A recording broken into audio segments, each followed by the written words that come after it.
Okay, so what I have here is I have a standard web application that's using Google-Oauth, right? And one of the reasons why I did this is, again, to sort of simplify it, take it out of the context of an Angular application, even though we'll find out that there's not really all that, I'm not going to say moving parts, but the fact that it's not using Angular is not going to make it all that less complicated. So just in terms of how this works, you could see that I could log out of this. I could log in. So if I do this and I click allow, it'll go back in and recognize me. If I end up choosing my other account here, it'll end up using that account. So the biggest sort of takeaway from this is that there's three parts here. There's your application. There's Google, which we'll also call the provider. And then there's the end user. And there's you could see that in the lecture, there's a sort of a lot of, in that triangle, there's sort of a lot of moving lines that are going around there. Sort of the bottom line is that you are making an arrangement with Google. Only you and Google have this secret key, which is going to be identifying your application. You never end up sharing that secret key with anybody else. And what is going to end up happening is that the reason why this will end up working is that every time that a user decides to log in and give you permission through Google, and all that Google is doing here really, although there are some permissions here, Google is really identifying you. Google is saying, all right, I know who this person is, and granted, we could end up getting some information from Google about you. We can use it purely for authentication. And the reason why that it works is that as long as you end up using the same keys with Google, they will always give you the same token back for that user. Okay? That user could always go now, and there's also, with that information, there are things that you could do on behalf of that user with Google, but we're not really doing it in this application. This would, basically go along the lines of giving permission to maybe access someone's repos on GitHub, if we were doing this through GitHub or that sort of thing. If it was Google accessing their contacts or that sort of thing, all we're doing is we're using it to identify the user. Now, if we end up looking at this code, the only real important things in this code are going to be this. So this is a fairly simplified application. If we sort of look at some of this stuff, this is all stuff. In fact, I had done this with Mongoose originally, and I just modified it so we could end up using it with Serialize. But all we're doing here, in fact, the only way that we're allowing a user to access our application is with a token. And the only information, we are actually getting some information from Google. We're going to get the user's email from Google. So you notice there's no password in here. We're actually offloading all of our authentication to Google. There's no way that a user can log in directly through our application. If they don't have a Google account, they're going to be out of luck. They're not going to be able to log in. This is not sort of a common thing. Usually you give a user a number of different options to use. So a couple of things that we're seeing here. We've set up this user object. We've got Express using Swig here. And here we're using Passport. So Passport has a bunch of different functionalities with Passport. I haven't used it a ton, but there's functionality for doing things like, resetting users' passwords and sending out emails and that sort of thing. So it's a fairly robust tool for user management.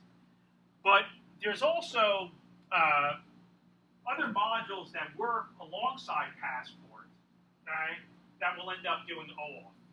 And again, the whole process of OAuth is fairly complicated, but sort of behind the scenes, what ends up happening is that initially, I have this relationship with Google. I say to Google, hey, look, I'm going to have this user is going to attempt to log into your application. Google ends up giving me a token. I end up having the user redirect back over to Google. Google checks and makes sure that that token is a valid token. If the user ends up saying, okay, I'm going to let this other site access my account, Google then does something on their end where they're saying, look, I'm gonna release a token, okay? Ends up doing another redirect, and then it's up to me on my side to basically say, here's this piece of information that Google gave me, and I need to go exchange it so I actually have an access token. So there's sort of this whole concept of a request token, an access token. A lot of these things, if you had to actually go and implement it, if you looked at the OAuth specification, it's a pretty tricky business. There are these nonces that get created. There are these dates that end up getting created. In essence, there's this payload that ends up getting encrypted with this secret key that we end up sending over to Google. Google looks at it and says, well, here's the payload. If I end up encrypting it with the secret keys again, well, I end up getting the same results. And that's why the one thing that you want to not expose are these secret keys. And we'll talk about that when we end up talking about security. But what makes this a lot easier, like I said, if you were going to actually do OAuth on your own, it would be fairly tricky. This is all stuff that we've seen before, but what we have to do here is we have to tell Passport that we are going to be initializing Passport. The other thing is that we actually have to have Passport is going to allow us to save, going to tell us, hey, look, how do we serialize a user? And how do we deserialize a user? And what we're saying here to Passport is, hey, look, Passport, we want you to use our session to serialize and deserialize. So we have to tell Passport we're going to be initializing you. We're using the Passport session. And if we go down a little bit and look here, if we ended up just looking at this, what's happening here is that we're telling Passport, hey, look, this is how we're going to serialize a user, and this is how we're going to deserialize a user. So we say to Passport, when we go to serialize a user, this function is going to end up getting called. Okay, these are all callback functions, so this is happening internally. Passport is going to end up calling this function. When a user gets serialized, we get a callback, because again, this is something that could be asynchronous. We end up calling the callback. This is that sort of old school way of saying the first parameter would be an error. The second parameter would be the value. And what we're saying here is that when we go to serialize the user, we're serializing it just with the ID. Remember I told you don't store anything more on the session than you have to?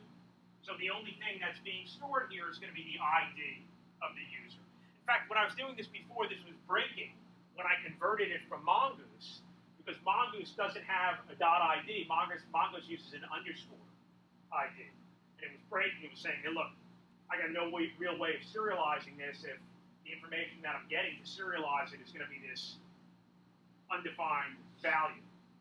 So when we go to deserialize the user, what we're going to end up doing here is that we're going to end up using our user object. We're going to find by ID. And when we deserialize, again, sort of a happy path here, we're going to call done, no error, and the user. Okay?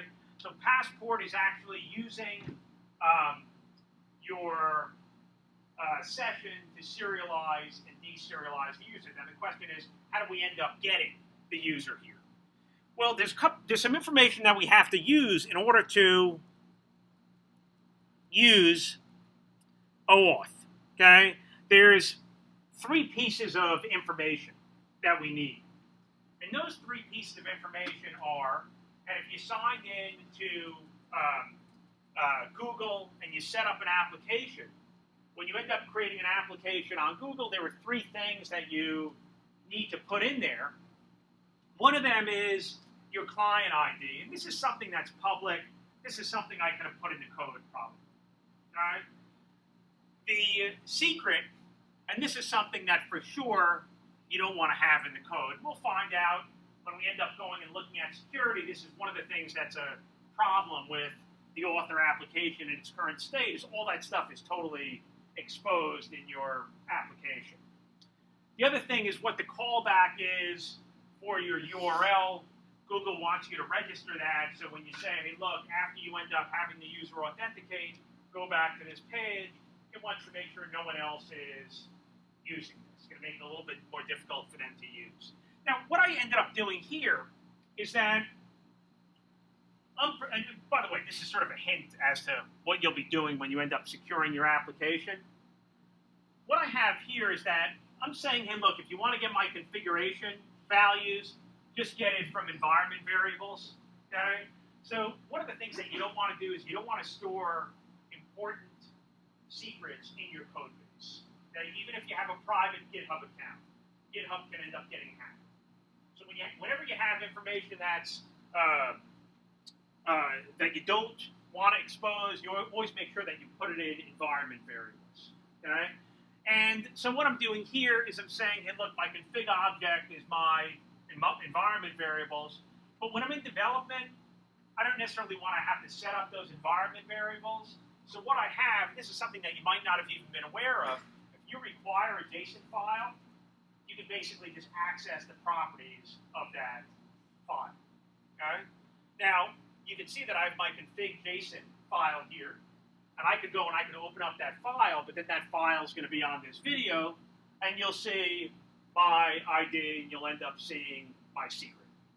So granted, it's probably not a huge deal for something like Google where you're doing authentication, but if you were doing something with AWS and you actually had something like that in code or someone else could see it, they could basically spin up applications probably using your AWS account, something that you have to be aware of. So you really want to keep secrets out of your repos.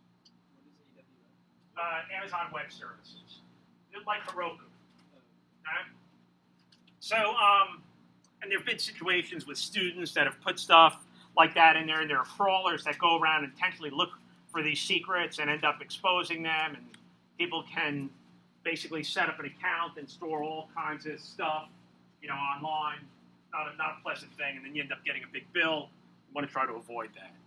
So the three things, I need these three things, and I can hard code them. You guys, they're hard coded in your application. This other piece of information, what we're doing here is we're really configuring Google-Oauth. Okay? And what's going to end up happening here is that when a user ends up coming back and specifying in Google-Oauth, and they say, hey, look, I want your application to be able to access my account, okay? And the request ends up coming back to us. Passport is handling all of this for us. And Passport is going to call this function. And here's what we're going to end up getting, okay? Once I use that Eric Katz at Gmail, okay? For this application with these keys, this token is always going to be the same, okay? Plus, there's some profile information here. Plus, there's this done method that is going to end up being called when I'm done with this and I want to end up sort of moving on. So this is going to end up getting called, and if you look at the logic here, one of the things is, I'm using my email as a sort of username here, so I just have a little bit of logic here that says, hey, look, if there are no emails in the account, because I'm expecting there to be an email, I'm just going to throw an error here. So for whatever reason, you don't have an email account associated with Google, which doesn't make a lot of sense, this would end up throwing an error. But I think there was some end case where that happened. Otherwise, okay, what I'm basically doing is that this token is identifying me, okay? And again, the user that used this site never told me their username or their password. They just said, let Google authenticate, okay? And with my secret and my application key, Google is always going to send me back the same token. And so now I get a token that comes back. I say, hey, look, can I find the user? Okay? If I find the user, fine, I say return user, and I'm going to move down my promise chain here. If not, I'm going to create the user, I'm going to use the email, and I'm going to use the token so I can end up finding the user the next time they come in. And at this point, I specify that I'm done, and there's no error, and this is who the user is. Okay? So this is now my configuration for OAuth. So there's two routes that I have to set up. This first route is that when the user ends up going to my site, okay, and behind the scenes there's a lot of stuff that's going on there. The user is going to say, hey, look, I want to log into Google. They're going to come to this route for log into Google. Behind the scenes, when this ends up getting called, there's exchanges that go on, server to server, for my application to Google, okay, to basically ensure I am who I say I am. And Passport is going to end up behind the scenes, end up doing a redirection back to Google when this happens. Not anything you're going to see, but this is the route that's going to end up getting called when the user clicks on a link and says, I want to log into your site from Google. All right? And we tell Passport, we want you to do your authentication. The one that we want you to use is the Google strategy, and the only information that we really want to have here is the email of the user. Now, what ends up happening here is that I have configured on Google's side, okay, that I'm going to end up getting when I send this request, I say, hey, look, when you're successful, I want you to do a redirect and call me back, okay? Again, users interacting with Google. Google is going to end up saying, hey, look, redirect back to this URL. And what ends up happening here is that when this ends up happening, again, I'm going to tell my Passport to authenticate. And remember when I had that little function up there to basically say either you were able to find the user or you weren't able to find the user? If you're able to find the user, I'm just going to redirect back to the slash page. And even if there's a failure at this point, which I'm not really expecting, I'm going to redirect back to the slash page as well. All right? So the point is that, one thing that's pretty clear is that if Google is sending you the same token every time, you've got to go and figure out what you want to do with that token, because in the end, you want to be able to sort of track that user, and if what you have is a token, you better identify that user through the token in your application. You mean they always send back the same token for that user? The same token for that user and for this application that's registered for Google. Right. So a combination of two things. Not just like for every user. No, it's going to be a different token for every user, and I can go inside the database and show you what that token is. So for that to build correctly, they would have like a spot for each type of OAuth they have. So if I signed up again as, say, through GitHub, I was already registered through Google on the application, it would probably put me as the same user. Well, I don't know. How would it identify you as the same user? I guess the email address. It doesn't do that usually. I feel like I mean, it could. It could say we have an email. there's absolutely merge. Maybe. There's no unwritten rule. I mean, there's no, how do you really say? I mean, there's some apps that you set up that don't have an email address associated. So, I mean, it's not totally clear. I mean, it becomes an issue because I think sometimes you have to say, what app did I use to sign up with this thing again? And you could run into a situation where you end up creating, multiple accounts. It's a good point. So, having said this, what we can end up doing, right now we've got this application. I'm going to kill this. So let's go up here, and this is my Google-Oauth. And I'm going to go over here, and we'll kill this process. I'm going to keep this open because I'm going to need to use it a little bit. But if we end up going over here, we've got my Google Angular-Oauth. So I'm going to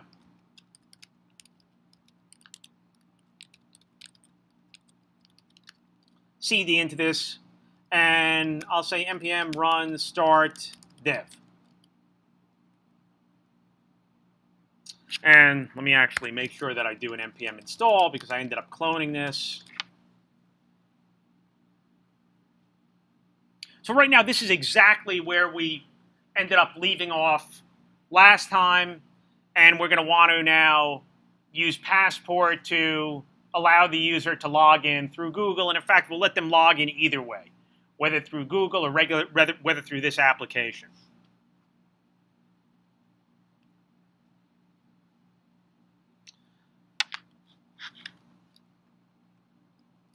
So if we do npm run start dev,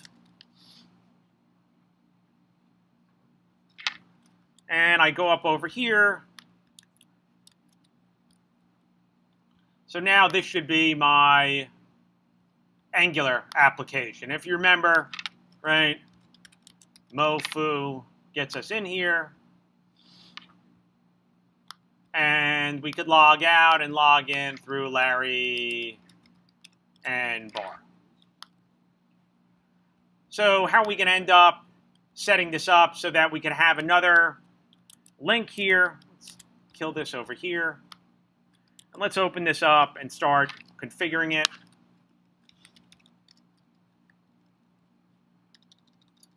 So right now we've got, if you remember, we've got our templates set up here, and we've got a template for our nav tabs. And let's just put a second one here. And we will just say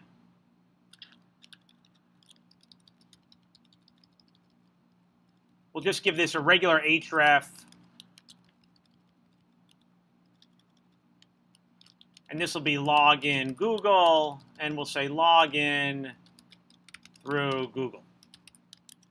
So now if we went back here and we log out, we have this choice between these two different paths. So what do we need to really set this up? And again, I'm not going to type this stuff from scratch. I couldn't if I wanted to. There's a few things that we're going to need to set up. One of the things we're going to have to do here is that we're going to have to probably add a separate property to identify the user. So if we look at, close some of this stuff down.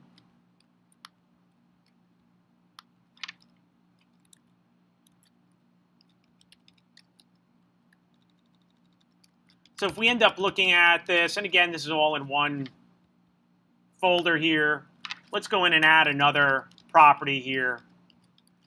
This was already done for you in the workshop, but this is just going to be token. Again, if you had this through multiple providers, maybe you would have multiple tokens, or maybe you would have another table that people could end up using, because sometimes it's not even a question of letting them authenticate through an account. Sometimes they just want to basically have an account and associate some other provider because maybe there's something you want to do with that other provider. So what we'll end up doing here is we're going to end up bringing in a couple of different modules here. And so the ones that we're going to end up needing are going to be Passport and Passport Google-Oauth. So if we go back here, we could say npm install Passport Google-Oauth, and we'll save this.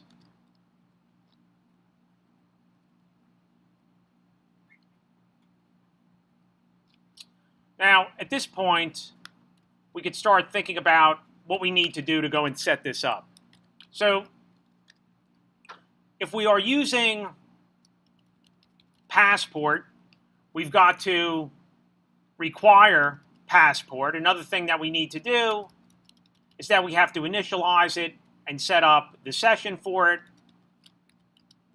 So I'm going to start setting this up here. Again, unfortunately, this is going to be a little copying and pasting here.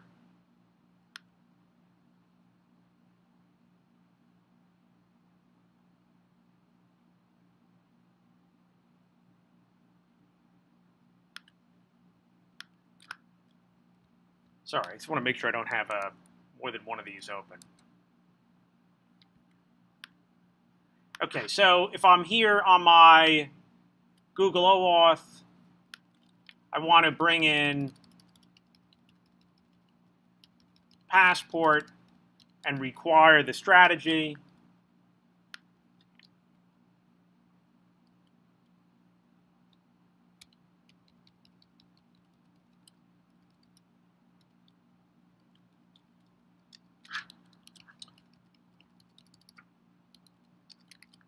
So here I've got passport. Let's just see if that, make sure that doesn't break anything.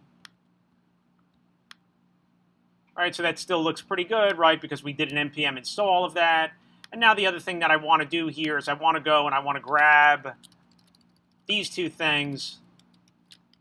I think the only sort of caveat here is that you have to have session set up before you can build passport to use the session. I think that was one thing that I sort of realized a while back when I was setting this up.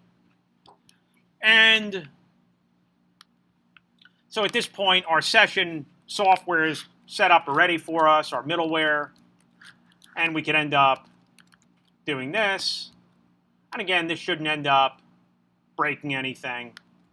So now that we've actually have these four things in here that's going to allow us to use passport,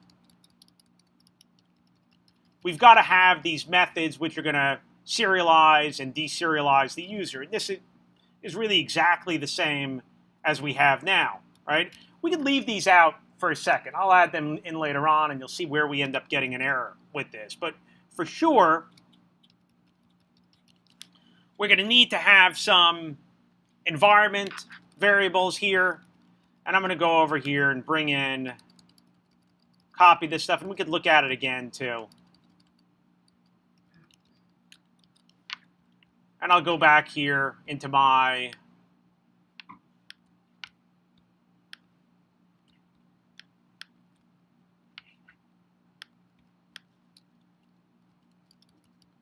routes.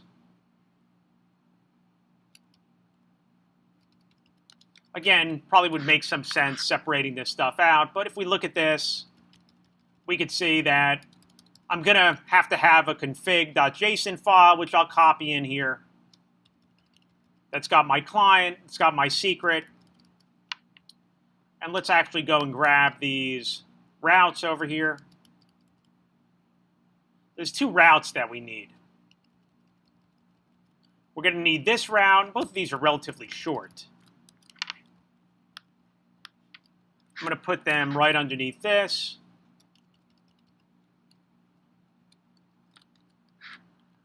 And I'm going to go and copy something over here. Let's kill this. So I'm going to copy from my OAuth, my config.json, and I'll copy it here. Now if I'm going to start this now,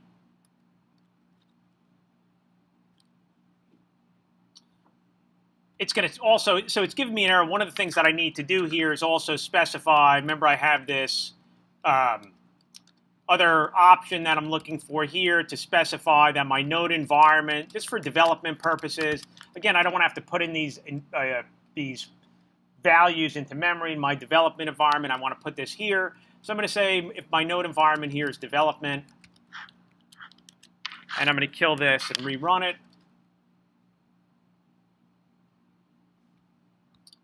And let's just take a peek here. So I think, let's just double check.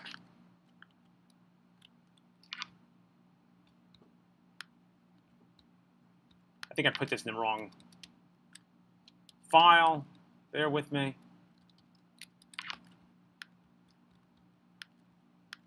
So this is actually going to be in this package, JSON. Sorry about that. I have two different projects open. So I'm going to go over here, and this is going to be development. And again, we'll look at the code again.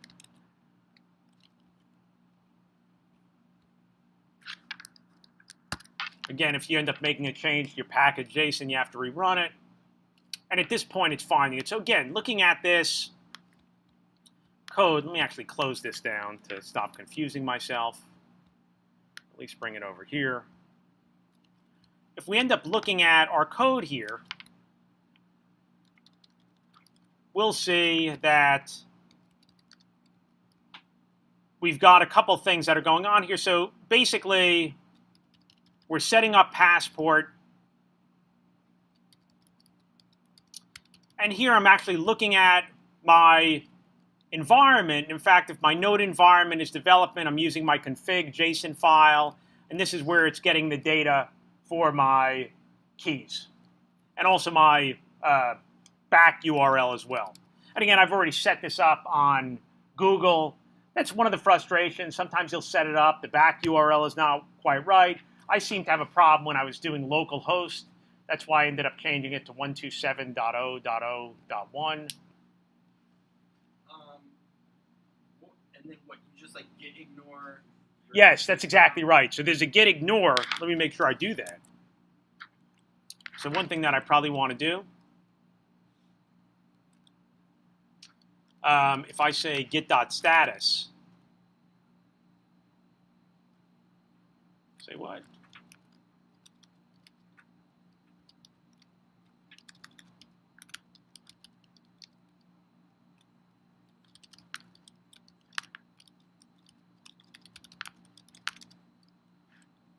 That's, You updated to Sierra. I didn't do anything. I mean, one of the things that I do want to do here is I do want to have a git ignore when I end up pushing this. And within that git ignore, I do want to put in here my config.json, because I don't want to expose that. How do you add more than one thing to the Just line breaks. line break? Yeah. So at this point, this should be running. And if we take a look at it, what should happen is that when we end up hitting this link, log into Google, we should be redirected to Google. This is what my callback is set up to. And this I probably didn't even have to do as a secret either. But we're going to be doing something. Well, actually, this will work. There's no real AJAX that's involved in this whole process. Okay, so we will end up redirecting back here, but let's actually just take a look. There's some modifications that we're going to have to make in order to get this to work. So right now, if I was to go in and just to sort of test this out, and I log in through Google, and I go over here, one thing, since I think every time I restart the app, I'm recreating the users, one thing we could look at here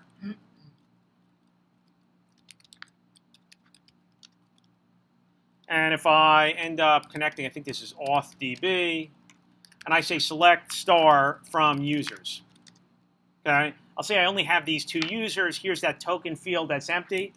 If I now go over here and I say I'm going to log in as me and give myself access, so I end up running into this error. And the error is, hey, look, this is fine, but I'm expecting a way to serialize and deserialize the user. And we said we're going to use sessions, but we have to be specific. How are we going to serialize and how are we going to deserialize? So the two methods that I need to add here are going to be these two.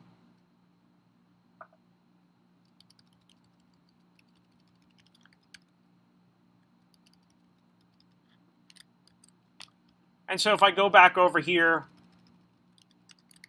I'll add these in. So when I go to serialize the user, I'm going to basically just serialize it with the ID.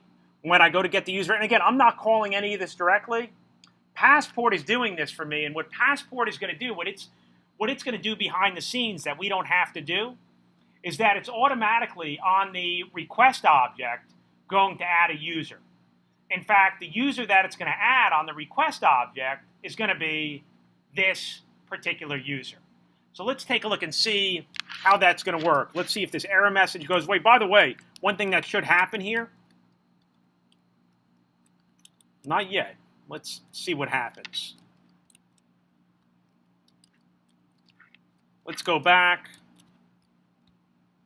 Well, it's also resetting my users already. So here it's telling me you have a code that's already been used. You might have found this if you ended up getting this far, hitting the back button. So right now I'm not logged in. I log in. I specify allow. And I'm back over here. Now it's still saying log in through Google. But if I now go over here and I look at my users, now notice that I've got one user over here with this token. And just as a quick aside, if I go over here and I log in through Google again with this email address, I'm going to have one more user that ends up getting added. And again, Google is always going to give me the same tokens for these users as long as I'm using this application. Okay? Well, they're different because they're two different Google users. Okay? From the perspective of my application, these are two totally different users. From Google's perspective, these are two totally different users. So what I'm going to do over here is now I've got to figure out why it's not showing me as being logged in. Well, if you remember from before, what I ended up doing is I have this call that's being made. You could actually see it being made here. If I open this up, we'll see that you have this error, and it's saying that I'm not authorized. Okay? Well, Passport should be keeping track of me that I'm authorized. Passport should be putting in the session to keep track that I'm authorized. So how come this doesn't work? Well, if we go down and look at our middleware, the way that we set it up, is that here, what we're doing, if we go in and look at this, let's actually look at it here, this call that we're making to get the current session. We're looking at the response locals.user, okay? But watch this. I'm going to do a console.log request.user. That's what Passport does, okay? Passport is going to create a request.user, and if I go over here, and if I refresh this, again, my application is going to end up restarting here. But if I go in here and I end up logging in through Google again, and I allow this, if I go back and I look at my console, I'll see that I actually do have a request.user that ended up getting used. So all that I'm going to do is make a minor change here and say, hey, look, I consider you logged in through regular authentication, or if you have a request.user. This is Passport. This is my local authentication. In which case, I'm going to say response locals.user or request.user. So in which case, this is now going to be looking at what Passport is doing. And now if I reload this guy, now if I end up logging in through Google,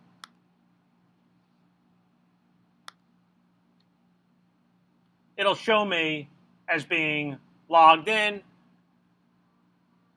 I could log out. I could log in through my other account. And there's probably one other thing that we should do just so it looks a little bit better, is that we have this method over here that's creating the user. Let's just modify it. Again, this doesn't make a ton of sense here. We don't have an email for user, but we do have a name. Let's make this name, so that's how we're identifying the user, at least in this system. And again, this should basically go and restart itself and create my users all over again. So now if we say log in through Google, and I do this, it'll end up creating the user, and I can see that's my Eric P. Katz at Gmail. I could log out.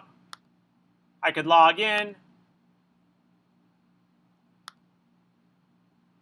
And now I'm logged in through full stack. And again, if I went back and I looked at the database here, I would see that both of these have email addresses, right? One for Gmail, the other one for Full Stack Academy. So again, this is just an idea if you did not have OAuth in your application, how you could go about implementing it. It's not all that simplistic. It's more than a couple of lines of code. You got to bring in Passport. You have to select a strategy for Passport, and you have to specify when certain links are clicked on which strategy you're going to end up using. Again, it beats the hell out of rewriting OAuth, which would be a bit of a disaster. And probably the thing to do is once you sort of get that working, and you're confident with the code, one of the things that I did is I just created a gist, which I'll give you access to, which tells you sort of the key parts of doing this. So what we're going to do now is that I have the solution up online. I've also got a video that Omri had done with this solution that'll go over the solution within the context of the author application, and you can take a little bit of time and start watching that until we move on to the next part. Are there any questions about this? Right now, we've looked at two different things, right? We've looked at using authentication by what we would call a local strategy, right? Where we're storing the username and the password. And we've also looked at using a third party by using OAuth. And again, by leveraging modules that are out there, in particular using Passport in order to do that. Anyone have any questions about it? All right, so we'll actually, if you do have other questions that you could ask when we're done with the video. Let me stop recording this.